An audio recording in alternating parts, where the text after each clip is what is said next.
Have you noticed how this time of year has a funny way of making us feel like we are running out of time?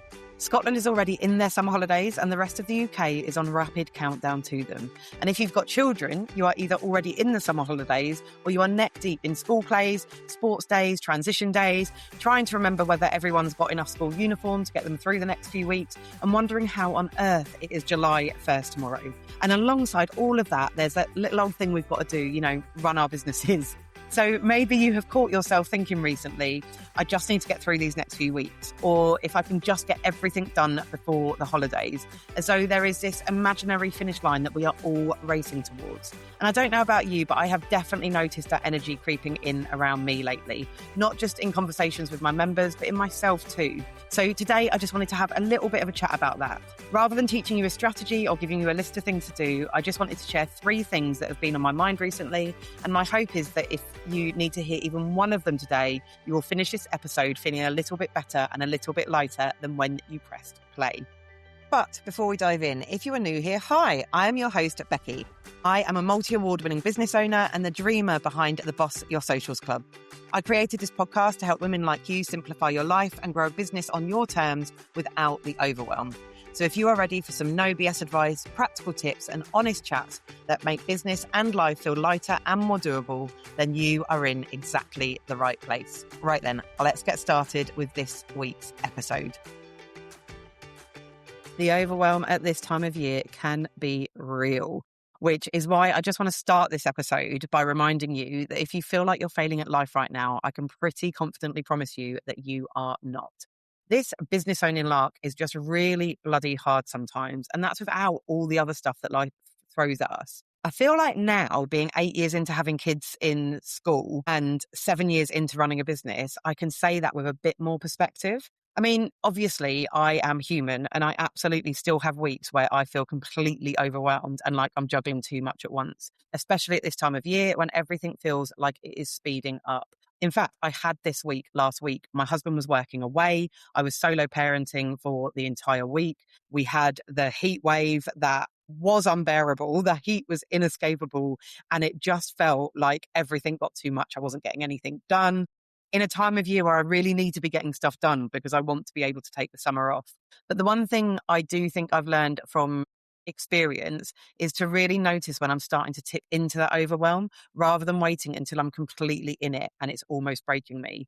I have now got a bit of a toolkit that I come back to, nothing fancy, just small reminders and shifts and strategies that help me get myself a little bit more steady again. And these are the exact things I have been reminding myself of recently or using recently. So I thought for today's episode, I would share them with you in case they help you in the same way. And I'm going to share 3 things that I feel like you might need to hear this week. I've definitely needed to hear recently, and I really hope they help you. So the first thing I have been reminding myself of a lot lately that may also help you is you don't need to finish your to-do list before the summer. I feel like, especially as business owners, whenever we are about to take time off, whether it's for a few days or a few weeks, there's this thought that we need to wrap everything up. We need to push a little bit harder. We need to get more organized before the summer holidays hit. And we need to tick every single thing off our to-do list and make sure it's completed before we finish. Like I said, whether it's for a few days or a few weeks. But if you're already running on quite a full tank, that mindset can actually tip you into burnout before you even get there. And like I said, this is something I've learned from experience. So instead, I really want to help you think more about steadying yourself than intensity, productivity, and getting everything done. So having a think about, what does steady look like for you right now? What does enough look like for you right now? Maybe it's that you keep your content going, but you simplify it or reduce it from what you were planning to do. Maybe it's not starting 5 new projects in the next 3 weeks, which is something I've been having to remind myself of a lot recently as I've been getting really excited about new things. Or maybe it's deciding what actually matters and letting the rest wait. You don't need a heroic finish to the first half of this year. You just need to arrive at the summer still feeling like yourself and not having taken a couple of days off and getting sick because you've worked yourself too hard or on the edge of burnout, especially if you have children. Because the summer holidays, as much as might be a break from your work in parts, it is not a break.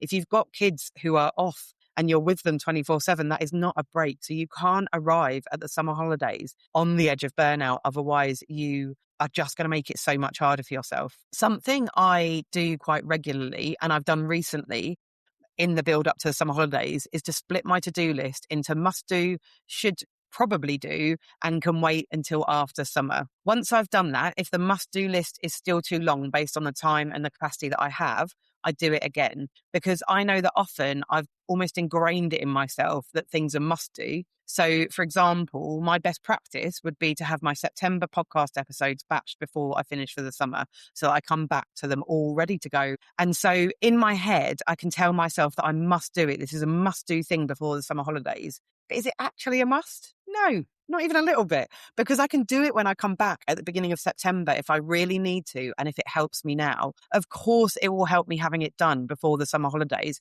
but not if it pushes me to the point of exhaustion or burnout before I get there. However, if I look at something like the content plan for Boss Your Socials Club that goes out at the beginning of September, is that a must do? Yes, it is, because it needs to be sent out before I get back to work. So that goes into my must do list. So I'll sit there and actually question it properly. Is this genuinely a must do, or is this a story I'm telling myself that makes it feel urgent? Is it actually time sensitive, or does it just feel like it is because I've got into that mode of thinking everything needs to be done before I slow down? And honestly, a lot of the time, it's the second one. It's not that things aren't important. It's I've attached urgency to them because I'm trying to create a sense of control before a change in routine or pace. And in my circumstances, going off for quite a few weeks and a big bulk of time. So like I said, I go back through it again and I strip it right back.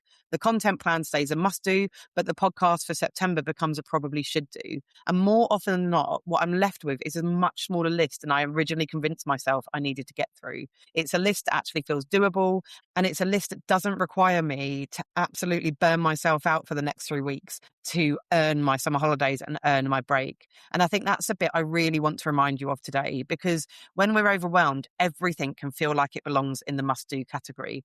But overwhelm isn't always telling you the truth about priority. Sometimes it is just amplifying urgency. So if you take anything from this, maybe it's just that permission to question your list a little more, to ask yourself, not just what do I need to do, but what am I assuming that I need to do? What am I assuming is a must do? And then let that guide you back into something that feels a bit more steady again. Once your list is done, you can then work through the actual must do's and any should probably do's if you have the time. But the truth about our to-do list is they are never ending. We're always going to add stuff to them. So you really need to keep that in your mind, and you really need to remember that you don't need to finish your to-do list before the summer. And like I said, that's one that I really, really love, but I also really need to remind myself of a lot, because I think it is something that's ingrained in us. So please take this as your permission. Okay, so the second thing I've been reminding myself of recently, and that I think might also help you, is that your capacity might already be lower than you think it is. And that is important information, not a problem. I think that this time of year can feel really deceptive, because on the surface, nothing has technically changed. Your workload still looks the same, life still looks the same, your business still looks the same, the kids are still in school, and you are still mostly working the same weeks. Nothing's really changed at the moment. So it's really easy to fall into the assumption that you should still be able to operate at the same level as normal. But the reality is, when you're juggling everything that most of us are, whether that's kids and school and home and relationships and business and all of the invisible mental load that sits underneath all of that, your capacity isn't a fixed thing that stays the same week to week. It actually moves all the time, depending on things like sleep, stress, hormones, decision fatigue, emotional load, and even just how many small things you've had to hold in your head that no one else can see or feel. And at this time of year, including things like taking a half day for sports day, or in my instance, I'm going into an exhibition at the end of this week to see my daughter's schoolwork and her artwork, which will be amazing and I'm really looking forward to, but means that my capacity isn't the same as what it normally is, because there's more things going on that I want to do and I want to enjoy. And I think what makes it tricky is that we don't always notice when that shift has happened. We just notice the impact of it. So we notice that things feel harder than they did, or that simple tasks are suddenly taking more effort than they normally would because other stuff is taking up space in our head, or that we're procrastinating on things that we would usually just get done without thinking about them too much, or that our brain, it just feels a bit noisier and fuller, and like everything is taking up more space than it had been. And that is also normal and natural because there is more things going on. But instead of recognizing that as information, we often turn it into self-judgment. So we start telling ourselves that we're being inconsistent, or we're not disciplined enough, or that we need to get back on track, when actually a lot of the time nothing has gone wrong at all. It's just that we're trying to operate at a level that doesn't match where we're actually at right now, or what our capacity is right now. And that mismatch is often what creates the overwhelm in the first place. So instead of asking yourself something like, how do I push through this? Or even, how do I get back to like full work mode and full productivity and the way that I normally function? I think a much more useful question is, what would make this feel easier this week? Not in a dramatic overhaul kind of way, and not in a pressure to fix everything kind of way, just in a very honest, small and grounded way. Easier might look like simplifying your content, like I said earlier, or reducing how much you put out instead of thinking that you have to put out the same amount of content that you always do. Or it could be looking at how you reduce the number of decisions you're making each day, because decision fatigue is so real and it builds quietly without us even noticing it. Or it might look like giving yourself permission to do things at around 80% or even 60% for a little while, instead of constantly trying to push to 100% and push to your absolute best version of yourself, just so that you're not always running right at your edge. Reduce it down to that 80% or 60% or 50% or 40%. Just give yourself a little bit less pressure and make it a bit easier for yourself. It might also look like being a bit more honest with yourself about what actually fits right now in this season of the year, or even this season of your life. Not what you wish you could fit in, and not what you think you should be able to handle, but what genuinely works for you right now in this version of your life, with everything else that you're carrying alongside it, with the time of year that it is. Which sometimes does mean saying no a bit more often than you normally would, not because you're stepping back and not because you're any less of a business owner or any less brilliant at what you do, but because you're actually listening to yourself a bit more closely. A really simple thing that I like to do if I start to feel overwhelmed is to just look back over the last week or two and see how much I got done of what I planned to do, whether it felt manageable or whether it felt like I was constantly trying to catch up with myself, because that alone usually tells me more about my capacity in the moment than anything else. And I think that's really the key here. It's not about trying to force yourself to work with the capacity you have on paper. For example, the hours that the kids are in school is the time that you have, or the capacity that you think you should or wish you had. It's about working with the one that you've actually got right now. Because when you do that, everything naturally starts to feel a little less heavy and a little less like you're constantly pushing yourself just to keep going. This is honestly such an important thing for me, because if you're always working above your capacity and above what you physically are able to do, you are going to push yourself into exhaustion and burnout. And like I said, I have learned this from experience. Trust me, I've done it, and it doesn't need to be this way. There is another way to do it, which leads me on to my third and final thing I'm going to share with you in this episode that I've definitely needed to hear and regularly need to remind myself of, and I think may help you too. And that is that you are allowed to slow down before life forces you to. This one is probably the biggest reminder for me personally, and I think it's one that so many of us need to hear more often than we probably realize. Like I said, it's one that I need to hear regularly, and I need to remind myself of regularly, because we've had years of being told otherwise. And when I look at patterns in the way that I used to be and in women that I work with, it's rarely that we slow down when we first start feeling tired. It's usually that we only slow down when we feel we've reached a point where everything feels completely overwhelming, or something's happened that forces us to stop or slow down or change the pace that we've been going at. And I don't think that's because we don't notice we're tired. I think it's because we've been taught for many, many years, for most of our life, in subtle ways, that rest is something we earn after everything is done, or it's something that you have to justify once you've pushed yourself far enough and got enough done. So we keep going probably longer than we should, hoping that at some point it will feel easier to stop. But it doesn't have to be like that. You don't have to wait for that point. And honestly, I just so desperately want more women to realize that and know it and really embrace it. If you can already feel that shift happening right now, even just in small ways, that sense that things are starting to feel a little bit fuller, a bit quicker, a bit noisier, a bit more demanding, and you're putting more pressure on yourself as we head towards summer and the summer holidays and all the changes that come with that time, then that is already your sign that you are allowed to adjust before you hit a wall, not after it. And honestly, like I said, this is a hill I will die on. I am so passionate about more women embracing this fully and unapologetically, because there's a really big difference between slowing down because everything is broken or become too much and slowing down because you're actually listening to yourself early enough to do it with intention. You do not need to wait until you've burnt out to decide you are allowed to go a little bit slower. You don't need to wait until you're exhausted to give yourself permission to take things off your plate or to lower your expectations for a while. And you definitely don't need to earn rest by pushing yourself to the edge first, even though I know that's often how it feels in practice, like we need to justify it by how much we've managed to get through. There really is another way to do this. And we as business owners are in the best place to do this. We are our own boss. Running a business is hard enough. Don't be your own worst boss in the process, because there is a version of success where you notice what season you're in and you respond to it, rather than constantly overriding yourself to keep up with a pace that maybe isn't sustainable right now.